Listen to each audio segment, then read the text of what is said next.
Mobile খোলা যাচ্ছে না, যতবার খুলছি ততবার ওই ঘটনার সামনে আসছে। আহমেদাবাদে ভয়াবহ বিমান দুর্ঘটনায় মর্মাহত হুগলির সাংসদ রচনা বন্দ্যোপাধ্যায় বললেন কি কারণে দুর্ঘটনা খুঁজে বের করা উচিত। বৃহস্পতিবার গুজরাতের আহমেদাবাদ থেকে লন্ডনগামী যাত্রীবাহী এয়ার ইন্ডিয়ার AI-171 বিমান দুর্ঘটনায় প্রাণ হারিয়েছে বহু। রানওয়ে ছেড়ে ওড়ার পরে আহমেদাবাদ বিমানবন্দরের কাছে ভেঙে পড়ে বিমানটি। এই ঘটনায় শোকস্তব্ধ হয়ে পড়ে গোটা দেশ। আর এই ঘটনায় মর্মাহত হুগলির তৃণমূল সাংসদ রচনা বন্দ্যোপাধ্যায়। শুক্রবার সন্ধ্যায় পোলবাই সর্বভারতীয় তৃণমূল কংগ্রেসের সাংসদ কার্যালয়ে বিধায়কদের নিয়ে দলীয় বৈঠক করেন সাংসদ। সেখানে সাংসদ কি বললেন আপনাদের সামনে তুলে ধরছি।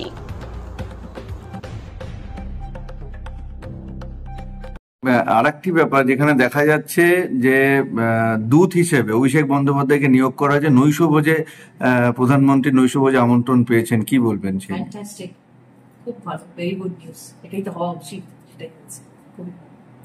আচ্ছা, প্রথমত অভিনেত্রী, দ্বিতীয়ত দিদি নাম্বার 1, 3 নম্বর যে সাংসদ। কারণ আমার পরিচিতিটা তো প্রথমে আমি অভিনেত্রী, আর অভিনেত্রী হয়েছিলাম বলে দিদি নাম্বার 1-এর সুযোগ পেয়েছিলাম। তারা বলে দিদি নাম্বার 1 আমাকে কেউ ডাকতো না। আমি অভিনেত্রী হিসেবে সাকসেসফুল ছিলাম বলে আমাকে দিদি নাম্বার 1-এর মতো একটা শোকে টানতে দেওয়া হয়েছে। সেটা আমি 14 বছর করেছি বলে মানুষের ঘরে ঘরে ঢুকে গেছি। আর সেটা করেছিলাম বলে দিদি আমাকে আজকে এই পদটা দিয়েছেন, আমি সাংসদ হয়েছি। নির্বাচনে দেখুন, আমি সবসময়, আমি বলে নয়, আমরা সবাই, আমরা যারা পার্টির লোকজন, আমরা সবাই একটাই কথা বলি, যতদিন আমাদের মাথার উপর দিদি আছে, যতদিন দিদির হাত পশ্চিমবাংলার মানুষের উপরে আছে, ততদিন মানুষ ভালো আছে। দিদি যতদিন থাকবেন পশ্চিমবাংলার মানুষ হাসবে। এটা দিদি আমাদের এসছেন যখন, দিদি আমাদের জন্য কোনো কাজ করুন, এটা যদি করতে পারি তাহলে তো অনেকটা ভালো কাজ করতে পারবো বলে মনে হয়। দেখা যায় দিদি বিধায়কদের সহযোগিতা পান আপনি? হ্যাঁ, একদম পাই, এবং প্রত্যেকজন বিধায়ক সহযোগিতা তো পাই, আরো উপরি আরো তারা অনেক বেশি চায় যেটা আমি করে উঠতে পারি না। কিন্তু বিধায়করা যদি 100% আছে, বিধায়করা যদি তাদের, খুব লাকি যে আমি এরকম সব একজন বিধায়ককে পেয়েছি, সবাই একজন স্টলওয়ার্ডস বিধায়ক।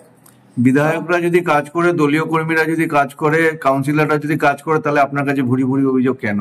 না ভুরি ভুরি অভিযোগ, কারণ তারা দেখো এক একটা বিধানসভার মধ্যে অনেক অনেক গ্রাম পঞ্চায়েত, অনেক অনেক ব্লক, প্রচুর মানুষ।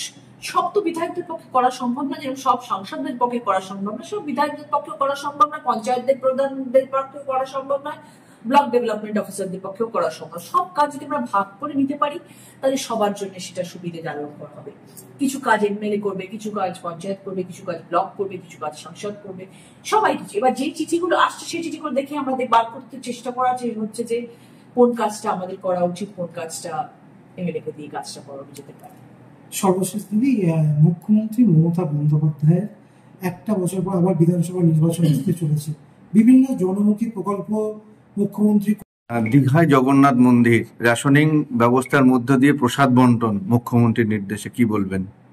খুবই ভালো, খুবই ভালো। দিদি যে এত কিছু প্রয়াস করছেন এবং এর পেছনে যে কত মানুষের অক্লান্ত পরিশ্রম, একটা মন্দির শুরু করে সেই মন্দিরকে ঠিকঠাক ভাবে চালানো এবং মানুষের কাছে প্রসাদ পাঠানো, এই যে প্রতিটি জায়গায় জায়গায় দিদি প্রসাদের অ্যারেঞ্জমেন্ট করে পাঠাচ্ছেন, যে বিখ্যাত গজা, পৃথিবী বিখ্যাত গজা, সেই গজা তৈরি করে সেটা পাঠানো হচ্ছে।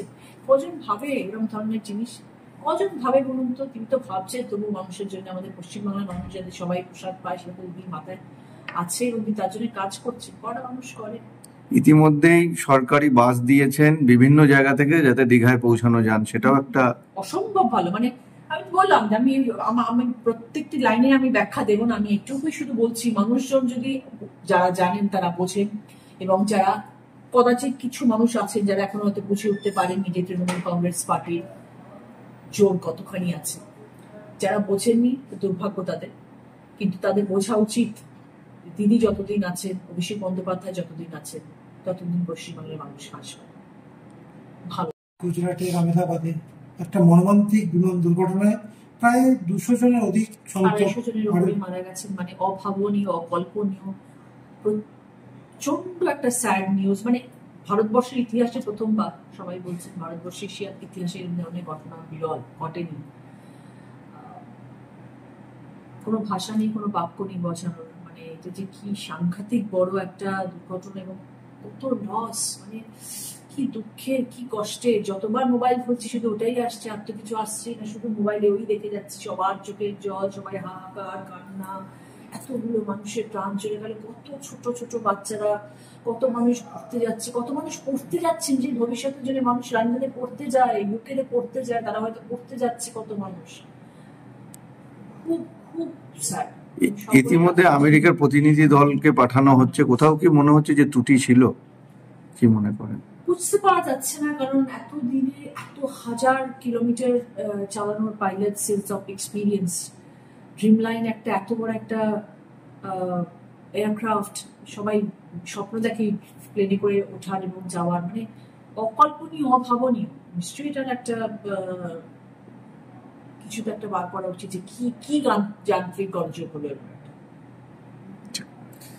হুগলি সাংসদ হওয়ার পর লোকসভাতে প্রথম আপনি যেটা বিষয় নিয়ে উত্থাপন করেছিলেন সেটা হচ্ছে বলাগড়ের গঙ্গা ভাঙন। তারপরে আজকে দেখা গেল যে বলাগড়েও কিন্তু বিভিন্ন প্রকল্প, হাইমাক্স লাইট থেকে একটি ব্রিজ উদ্বোধন। মানুষ বলে এসছি যে আমায় কোন মানুষরা ভোট দিয়েছেন, কে জিতিয়েছেন, কে দেননি, সেইগুলোর বিচার করা আমার শোভা পায় না এবং করবও না, কারণ মানুষের ভালোবাসা এবং ঠাকুরের আশীর্বাদে আমি সাংসদ হয়েছি। এবং আমি প্রথম কথাই বলেছিলাম যে সাংসদ হওয়ার পরে আমাকে কে জিতিয়েছে, কে হারিয়েছে, সেটা আমার দরকার নেই দেখার। আমি মানুষের জন্য এসেছি, আমি মানুষের জন্য কাজ করব। তাদের কি দরকার, তাদের কি কি অসুবিধা, সেগুলো সবসময় তাদেরকে আমি পৌঁছানোর চেষ্টা করি, তাদের সেই জায়গাটাতে। এবং আমি সবসময় বলি যে আমার সুগন্ধামণি আমার অফিস তৈরি হয়েছে এবং সেই অফিসে এসে আপনারা সবাই আপনাদের লিখিতভাবে আপনাদের কমপ্লেন্টস গুলো জমা করবেন, এবং আমি যখন আসবো তখন আমি দিস্তে নিয়ে বসি এবং আমি সব দেখতে থাকি কার কি অসুবিধা আছে, কার কি কি প্রয়োজন, সেই অনুযায়ী সবসময় কাজ হয়। এবং এবারে যে ব্রিজটা হলো বলাগড়ে, যেখানে আজকে বহু বহু বছর ধরে বাঁশের সাঁকো দিয়ে মানুষরা যাতায়াত করছিলেন, মেনলি আমাদের এসটি গোষ্ঠীর মানুষরা, তো তাদের খুব অসুবিধা হচ্ছিল। এবং সেখানে আমরা আলোচনা করেছিলাম, আমাদের পঞ্চায়েতের মানুষজন, পঞ্চায়েত প্রধান ছিলেন, ব্লক সভাপতি ছিলেন, ভিডিও ম্যাম ছিলেন, সবাই মিলে আমরা আলোচনা করে এটাই ঠিক করেছিলাম যে ওনাদের একটা ব্রিজ করে দেওয়া উচিত। এবং পঞ্চায়েত এবং ব্লক থেকে সেই ব্রিজটা করা হয়েছে এবং সেটারই আমি উদ্বোধনে গেছিলাম। এবং সব থেকে বড় কথা হচ্ছে যে মানুষের পাশে মানুষদেরকে থাকতে হবে। আমাদের দল এমনই একটি দল, আমাদের মা মাটি মানুষের দল, আমাদের দিদির দল, আমরা সবাই দিদির সৈনিক। এবং আমরা সবসময় এটা আমাদের কাছে একটা কি বলবো, আমাদের কাছে এটা একটা ওথ সবসময় আমরা নিয়ে থাকি যে দিদি যেটা ভালোবাসেন, দিদি যেটা মনে করেন যে আমাদের করা উচিত দলের সৈনিক হিসেবে, যে আমরা মানুষের পাশে থাকবো, মানুষের কাজ করব, মানুষের কি কি প্রয়োজন তার পাশে থাকবো, সেই হিসেবেই আমরা কাজ করে যাচ্ছি। এবং দলের প্রতিটি মানুষ সেই রকম ভাবে নিজেদেরকে উজাড় করে কাজ করছেন, সেই হিসেবেই আজকে এই ব্রিজ ওপেন হলো। এবং কি মানুষ যে খুশি হয়েছেন, এইটাই হচ্ছে সব থেকে বড় পাওয়া আমাদের তৃণমূল কংগ্রেসের সব থেকে বড় পাওয়া, যে আমরা মানুষকে খুশি করতে পারি এবং মানুষের আশীর্বাদ আমরা পাচ্ছি। সেই যে জায়গার যে কটি মানুষ এখানে রয়েছেন আজকে 500-600 মানুষের জন্য এই যে ব্রিজটা আমরা তৈরি করে দিতে পারলাম, এবং তাতে যে তারা কত খুশি, কত আশীর্বাদ দিচ্ছে, আনন্দ উল্লাস করছে, এটাই আমাদের কাছে সব থেকে বড় পাওয়া। এবং তার সাথে সাথে আমি প্রচুর মানুষকে আমি বলেছিলাম এবং এখনো বলছি যে আমি যে কদিন আছি, 1 বছর হয়ে গেছে, আরো 4 বছর আমি এখনো আছি, এই 4 বছরে আমি চেষ্টা করব আমার যে 5-7টি বিধানসভা কেন্দ্র সেখানে যেন অন্ধকার না থাকে। মানুষের চলতে রাস্তাঘাটে, গ্রামে গঞ্জে যেন কোথাও অন্ধকার মানুষের না থাকে, যেন পথ চলতে কারোর অসুবিধা না। কারণ আমি যখন প্রচারে যেতাম তখন মানুষ আমাকে বলতো, দিদি আমাদের আলো নেই, দিদি আমাদের আলো নেই, আমাদের সারাক্ষণ ভাবতে হয় 5টা-5:30টার মধ্যে কি করে বাড়ি ফিরবো, স্পেশালি মেয়েরা ছেলেরা, তো আমাদের আলো নেই। তো আমি সেটা চেষ্টা করছি ধীরে ধীরে ধীরে ধীরে দূর করার। অনেক মানুষের অনেক কিছু চাহিদা আছে, সবকিছু মেটাতে হচ্ছে। টাকার পুঁজিটা বড্ড কম, এমপিলারের টাকার অ্যামাউন্ট এতটাই কম, কিন্তু ওটাই আমাদের কেন্দ্রীয় সরকার বরাদ্দ করে রেখেছেন আমাদের এমপিদের জন্য, সাংসদদের জন্য। সেই টাকার মধ্যে আমাদের 7টা কনস্টিটিউয়েন্সিকে চালাতে হয়। 7টি বিধানসভার জন্য এই টাকার অ্যামাউন্ট খুবই তো কম, কিন্তু তার মধ্যেও আমাদের কাজ করতে হয়।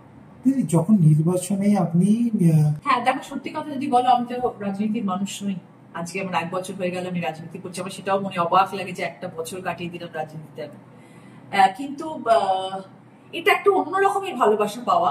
এতদিন ধরেও ভালোবাসা পেয়েছি, অভিনেত্রী হিসেবে ভালোবাসা পেয়েছি, 30 বছর ধরে অভিনয় করছি, তার ভালোবাসা একটা অন্য রকমের ভালোবাসা।